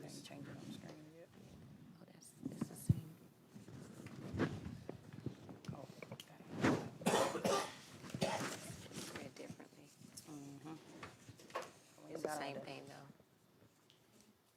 It's just showing differently up there, but on our packet is, 2026, 4/9/2026, Rusty Gaskins, 1 consecutive term. it's pretty much, 2-year it's term. saying the same thing, but it's Okay. just, it's more verbiage up there. Need a motion to approve resolution 2024.015 for final reading. Move to approve. Second. It has been properly moved in second. Any questions, council? Who is this Rusty Gaskins? Mr. Gaskins, you can Gaskins. stand. Is that you? I was wondering who you were sitting back there. Can you give them a little bit of your background, sir, and your history? Yes. Okay. You can step up to the podium, please, sir. Yeah, good evening. My name is Rusty Gaskins. I grew up in Lake City, moved away to Myrtle Beach, lived in the Myrtle Beach Conway area for about 10 years. I've been back in Lake City almost 10 years now, but I work for the Waccamaw Regional Council of Governments, which covers Horry, Georgetown, and Williamsburg counties. So I do travel a good bit, and I was interested in kind of volunteering and getting back into Lake City, into the community, and look forward to serving on this architectural review board. Okay. Do you have skills in carpentry, building, or what have you? I do not. Okay. I do not. But I do have skills with a lot of planning. The comprehensive economic development strategy for our region, have a hand in writing that each year and every 5 years, as well as I do have a master's degree in public administration. So I do study a lot with that. And my focus is really in workforce and economic development. Okay. That's interesting. Okay, thank you. It's an interesting You sound like you might fit the bill. Well, hey, I'm just here to volunteer. I know how hard it is to find Okay, we'll volunteers. see. I'm keeping eyes on you. Thank you, Mr. Gaskins. Thank you. Any other questions, council? If none, all in favor, show of hands. Thank you. Mayor and Council, for your consideration, resolution 2024.016, final reading, a resolution approving policy on carry and concealed and open carry weapons during permitted organized events within the jurisdiction of the City of Lake City and while on city premises and workplace. Need a motion to approve resolution 2024.016 for final reading. Move to approve. Oh, sorry.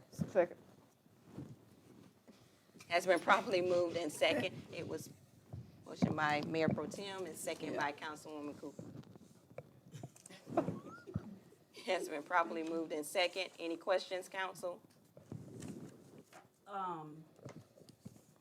what are the consequences if a person is caught with a firearm during any of these events? They are removed and brought over, to my understanding, they're eligible for arrest. Once we pass this, and this is really to get us through art fields, to make sure we don't have open carrying weapons around the children and on downtown Main Street and during the art field session. We work with Charlie Barno at the Municipal Association to make sure that we're within the guidelines set forth to make sure we fulfill the obligation legally. We were working with, we will then go with Charlie Ipoc, Charlie Barno, and bring an ordinance for a more permanent situation to cover the city on the long term. So we can expect to see the police on the bicycles doing art too? Oh, I was gonna bring that up during my, my review, but yes. And to let you know, the police went to Myrtle Beach, they took a bike class. You can't just throw police officers on the bicycle and say, go for it. They had to go through training, so we will see, police on the bikes, during art fields and in the future during the spring and summer. Will these bikes be, those electric bikes? No, ma'am. Or just a regular? They're gonna be bike? pedaling. They're gonna be Good, good. You gotta really get to exercise. Did you take the class? No, you weren't one of them. It's a very strenuous class. Over the course of a week, they have to do at least 100 miles.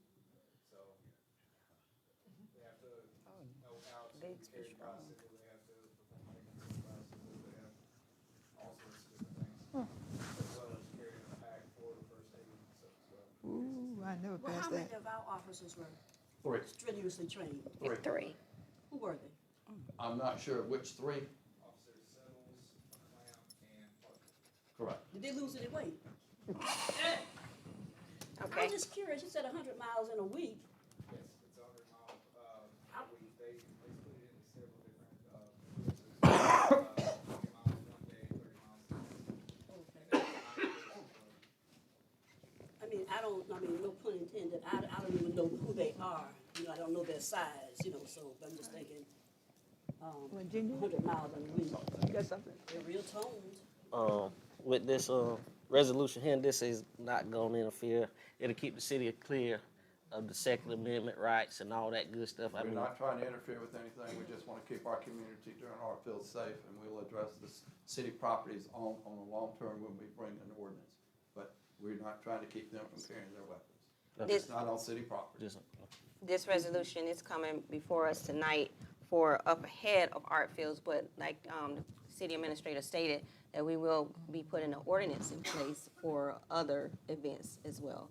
But since art fields is right around the corner, we also have food truck rodeo, any other events, city events, we wanted to make sure that this is put in place due to the changes to this or the new gun law that just came in place. I just want to make sure, because you know, I watch videos every day, people all about that Second Amendment. And of course. They believe in it, and I just want to make sure we clear with it. So if somebody come down here, we be tied up in it. I'm just making sure that we doing everything It's a good by the thing. book. It's a good thing. I'm very pleased with that. Is Thank there, you, Councilmember Crosby. is there anything Chief Miles would like to add to Oh, this? You didn't go, go to the bike training? No, ma'am. I'll ride a bicycle. Wait a minute, you're too old. I prefer not to ride a bicycle. I don't. Now, how you gonna send your officers and you don't go yourself? Okay, we're going to answer on the resolution at hand. Thank you. As far as the resolution goes, the city's well within their rights to restrict or prohibit the open carry and the concealed carry of concealable weapons during the event. There's a state statute that lays out the signage for how that posting needs to be with the size and the placement of the signs. We went ahead and taken some steps to get the signs made, and they'll be done in time. And another question, is we providing signs for like businesses if they want a sign? Could they come up We do here? have some. I've put up several throughout the Okay. city, and I've got several left if any business owner wants them. One thing I would add to that is just because a business owner has a sign posted doesn't mean that it's, they can't, carry concealed or open carry in their business. And they can still allow someone else to carry even if they have that sign on their door. However, I'm recommending that they give them written permission or they have some kind of written document that's kept on the premises that, lets law enforcement know if we're called, hey, these are the people that are allowed to carry. The sign is for the people that I don't want carrying in my business. And please add, they just can't print a sign on their printer and stick it up. No, It has to be approved by the, South Carolina law Yeah, it has to enforcement. meet those statutory requirements with where it's placed on the door, the size of the sign, the size of the lettering on the sign. That entire thing, from top to bottom is it's regulated by statute. And that's state law. Yeah. And I think we have that information on our website, Right, if and I'm the not ones mistaken. you see in our windows across the street and here are ones that we had to get from SLED. They were ordered straight from SLED. Well, they were ordered, they meet the guideline. We didn't get, I don't wanna, SLED don't make them, not to my knowledge. But they give you the guidelines Yes. to get them. Yes.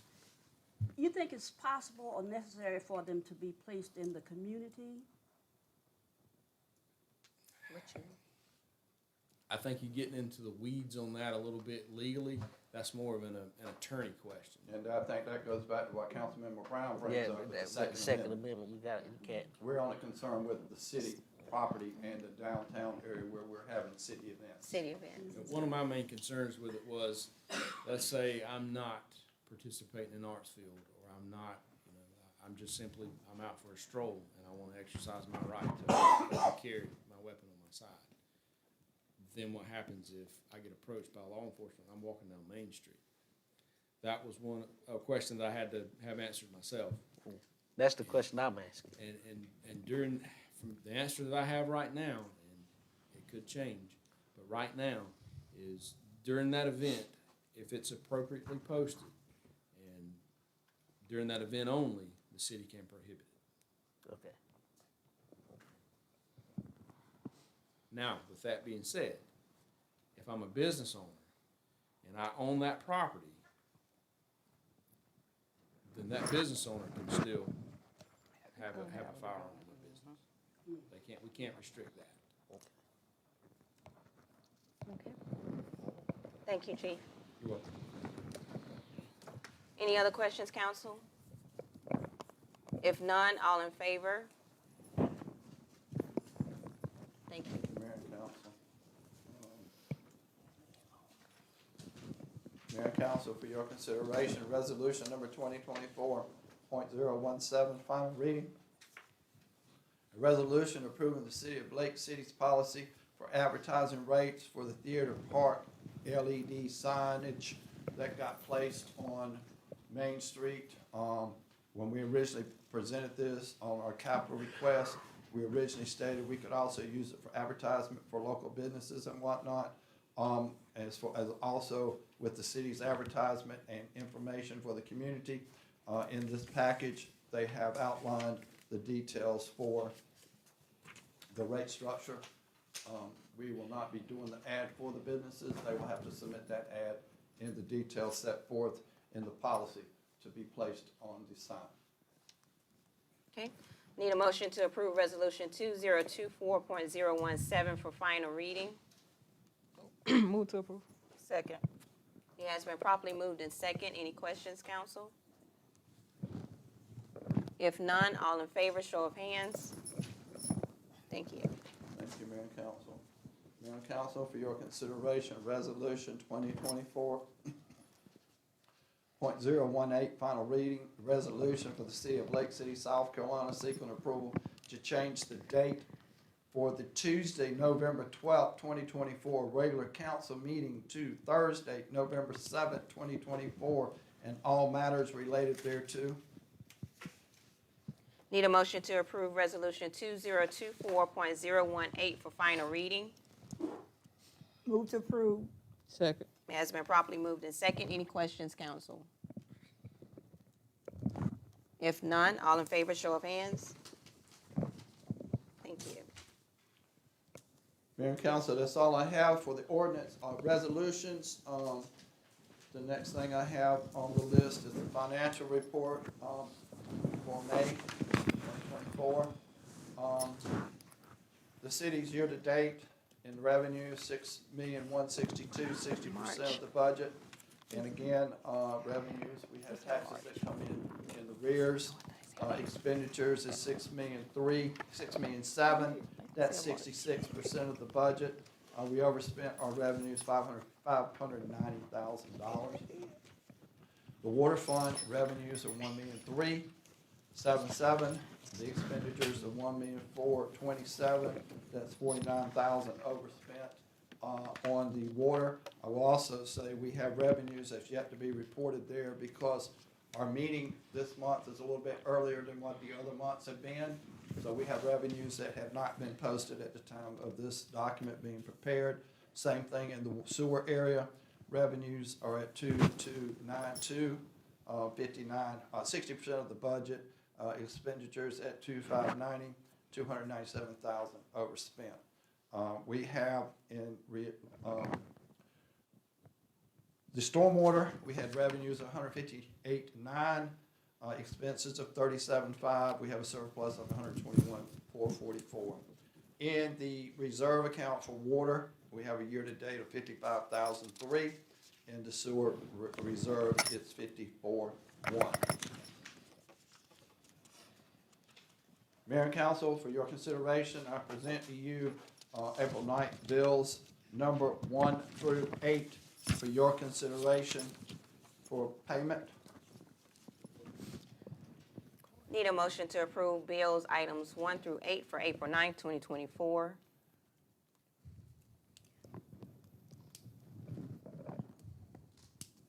Need a motion? Move to approve. Second. It has been properly moved in second. Any questions, council? Is this totally inclusive of all bills, monthly bills? No, ma'am, this is 5,000 and above.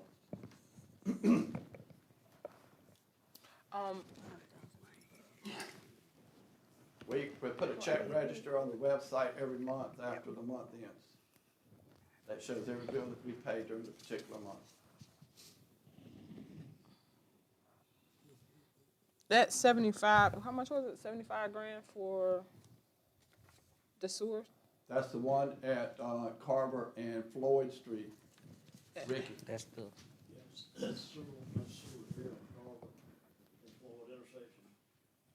They have that repaired, they still have to do paving. That price went up to about 75. Because So how did that happen? Floyd collapsed. It just collapsed. Okay, Yes. so it wasn't on So if they anymore. had already dug it up at the Yeah. end of the day, we really had no choice. Okay. Because they were already deployed, they already had the road dug up, it was already closed, so they went ahead and fixed it. Or if not, we would be back over there this week probably repairing Floyd. Carver or Floyd? Carver We started with Carver, Carver, but then and then Floyd Floyd. collapsed. collapsed. Where? right Right there, there. at the corner, before you get to the I was schoolhouse. about to say right before you get to At the the school. intersection, yeah. They had the whole road dig up. Right down the street from you. Yeah, I mean. You called me and asked us to put detour signs up. Yeah. That's it. Okay, so you call that Floyd, I call it Carver. Well, Carver. No, Carver and Floyd Floyd. comes into it. Perpendicular to it. Yes, Yes. but Okay, right I there, stood Floyd's there. sewer line collapsed, going into Carver. Okay, I stood out there one day while they were working. And, I mean, as a matter of fact, I took some videos. They were down so deep, How many, 19? 19, 19 feet. That's why We can't fix that. wow, it was unbelievable. So we sent it out letting you know that, and I think we sent the new quote out that we had no choice, we had to move forward to get it repaired because we were in the middle of no return. So once that's completed and repaid over, then It'll be fixed, and that's been an ongoing issue for probably 10 years. A long We had Yes. already at one time before it was right at 100,000, so we are doing somewhat better. That was just to fix Carver. Just a month, but then that happened with So Floyd. now we fixed Carver and Floyd. Um, This is where we talk about our aging infrastructure. Okay. Any other questions about the bills, items 1 through 8? If none, all in favor, show of hands. None opposed. Thank you. Mayor and Council, that's all I have for you this evening. Thank you for your time. Thank you, City Administrator William Hall. We do not have executive session on this evening. So we are going to go into our council member and mayor reports. Oh, before we do that, may I please ask a question? What do I need to supply for you for the rates for Cole Road? Because truth of the matter, we have numerous phone calls of people waiting. Oh. So if whatever I need to do to expedite to send to you, I'll be more than happy to make sure that happens. I'll talk to you after the meeting. Okay, very good. Thank you. We're going to start tonight with Councilwoman Scott. Okay, hi, everybody, wake up. Okay, if you saw these flyers out there, it's in reference to my district meeting. Anyone is allowed to come. Our chief would be there to ask questions that you're concerned about our community and our area. I was hoping that Marcus could be here with our youth to let you know what's going on with him, but he's on a trip. They're getting ready to go to Clemson. 9 youths going to Clemson. Right, non-youth. So, you know, we're doing good things regardless of what, but it takes all of us to cooperate together to make this city a great city. So I'm asking you, if you have a concern and about the streets and whatever, we can discuss it further. We ain't got no money, but we can hear your complaint, and we want to share and put it into action to make our city a better city for everyone to be able to live here, and to our new member that coming on board, welcome, and your expertise sounded what we need here, and I hope that you enjoy being back home in the city. I can't think of anything else, but that's it. See y'all next month for our regular meeting. No, I see you tomorrow at the Boys and Girls Club. Thank you. Thank you. 6 p.m., correct? 6 p.m., 6 to 7. What you serving? Oh, well, honey, everything good. And I need to make another announcement, too. My granddaughter is running for AKA debutante, and we're doing dinner sale for her on Friday at Mount Clear. So if you would like to purchase a dinner, please let me know. If you don't want to do a dinner, a donation would certainly do. Please consider helping her. Her name is Bree Melvin. She's a senior. She's in the IB program at Wilson. She has a disability, but she is alert and she is on the ball. So I'm asking for your support. Thank you. Thank you all for coming out. First, I would like to congratulate Chief Miles and Major Graham. I thought he was in here, but congratulations to you both. Also to District 1, thank you for contacting me about some possible ideas that you guys have. I already started looking into them, and we'll be reaching back out to you guys to see what we need to do moving forward. To Mr. McGirt and the Youth Intervention Program, great job on the car wash fundraiser. You guys had Clark, which is my car, so spotless. So thank you guys for that. Also, don't forget about the food truck rodeo on April 20th from 12 to 7. And then also we have Art Field starting on April 26th. So please mark your calendars for that. And hope to see you all next month. Thank you. Good evening. Thank you all for coming out. And when I'm up here, everything does not have to always be so serious. I like to cut up, say little snide things, but I know what I'm doing, okay? It's just to kind of break the atmosphere. Congratulations, Chief Miles and Mr. Graham and Mr. Rusty. As I said, okay. And I see the mayor of Scranton here, Mayor Wallace Williams. Will you stand up, please? And can I say something else that's with you and his better half? Stand up, stand up. Oh my God. I'm just the counselor. She's the council. She's the newly elected council member in Scranton. What you wanted Miss to Judy McClam. I didn't mean any harm, okay? Because I didn't know. I did not know. But, anyway, good seeing both of you. And want to thank you all for, Ricky, what you looking for?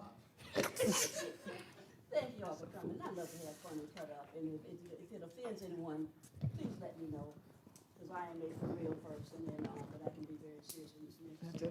But I enjoy what I do. And it's always good seeing you all. So keep coming. Bring your friends, your neighbors, your cousins, aunts, uncles, everybody. And we're glad to have you. And enjoy Art Fields. That's it. Good evening. Thanks, everyone, for coming out tonight. I think tonight was a very informative meeting. It was extended, but again, it was informative. And that's what we want to see, the community be involved so that they can continue to be in the know about what's going on in the city. I just ask that, again, everybody just come together so that we can be together for the betterment of the city.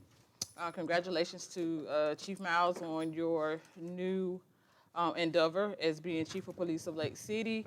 I just ask that you be more vigilant in the community. I really wanted to see you at the Easter egg extravaganza, but I do understand if you had like different things or other engagements at that time. But again, if you could just be out more vigilant in the community, I think that would be great, so that people can know who you are and that they will embrace you. So, and you know, and that would be great on that end. Again, what Councilwoman Singletary said, you have Artsfield and you have the food truck rodeo. At these events, please remain vigilant and safe, because even though we have laws, people break laws. So therefore, continue to stay vigilant. Make sure you look out for your neighbor, because that's what we need, because we can't see everything. So just going forward, I hope that you guys have a great rest of your month. Stay vigilant, stay safe, and that's it. Thank you. Y'all took everything I want to say. But good evening to everyone. It's nice seeing everyone come out to council meeting tonight, voicing their opinion, doing the budget workshop and council meeting. We're working to make things better here in town for everyone, from the young to the old. So if all of us can work together, voice your opinion, and that's how you keep the ball moving. They didn't build Rome overnight. Lake City been here since 1801, I think. So we still working on it. So let's keep it positive and keep it moving, and we go from there. That's all I got to say. All right. Thank you, council members, for your reports. Thanks, everyone, for your in-person attendance and listening on social media. I appreciate it. And like I always say, please encourage others to do the same. You must stay involved. You must stay informed. That's how we can all move forward together in the city of Lake City. Congrats to Chief Miles, Major Graham, Mr. Grayson Boynton, and Ms. LaToya Miller, staff members of the City of Lake City. Thank you to the presenters on tonight. We had a lot of presentation. It was very informative, like Councilwoman Cooper said. A lot of information to take in. And I hope everyone took it in, and I hope everyone go back and share it to others that weren't here tonight. I know we stated a lot of events that are happening in April, but please let's not forget the one that's coming up on tomorrow, Councilwoman Scott's meeting at the Boys and Girls Club, and also PD Denim Day. Thanks, Reverend Hemingway is still here. We would love to see everyone out to PD Denim Day, which will be this Saturday, April 13th, 11 to 2 on the Green. Art Fields, once again, will be April 26th through May 4th. We will have lots and lots of people through our city. This is a very big event that's happening. This is the 12th year. So a lot of different people from a lot of different areas come through our city at that time. Welcome, Mr. Rusty Gaskins, to the ARB board. And we know that you're going to do great work with our board. We appreciate you stepping up to the plate. Baseball and softball season has started. The game is actually already started, And that's actually my daughter Taylor's game. So we about to get out of here. But if you like to come by Blended Street Park to support our young people, please do. I see Mr. Grayson is already going, so he can be on post at the ball field. Do come out and support our young people during this baseball and softball season. Youth Intervention Group is going to Clemson, like we stated. I think they're leaving tomorrow, and they will be back at noon. They will be back on Friday. They're going for the Men of Color Summit. I think we have 8 or 9 students, 9 youth that will be going with Mr. Marcus McGirt and 2 other chaperones. 3 other chaperones. So let's pray for their safe travel there and back, and that our young men, they are very, very excited to, for one, be leaving out of Lake City, to actually experience something new. So let's pray for their safe travels. There will be a Lake City Community World Day of Prayer on May 2nd at 6 p.m. at the Ronnie McNair Monument. And that is being hosted by the Lake City Community Group. Please let's continue to pray for our bereaved families in the city of Lake City and surrounding areas. One particular one we know of, a young lady was 18 years old. She was hit in Surfside Beach a few days ago, and her mother, Miss Michelle, owns Beautiful Nails right here in Lake City.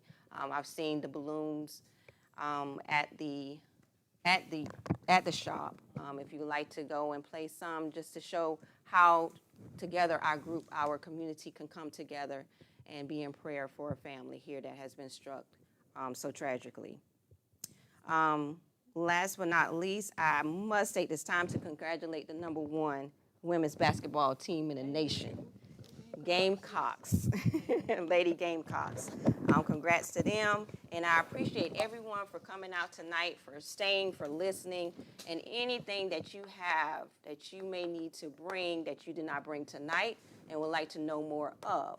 Please don't ever hesitate to call your council member in your district, your mayor, myself, city administrator, our clerk, anyone in City Hall. We are here to make sure that the city of Lake City continue to move forward. So be safe and have a good evening. Need a motion to adjourn?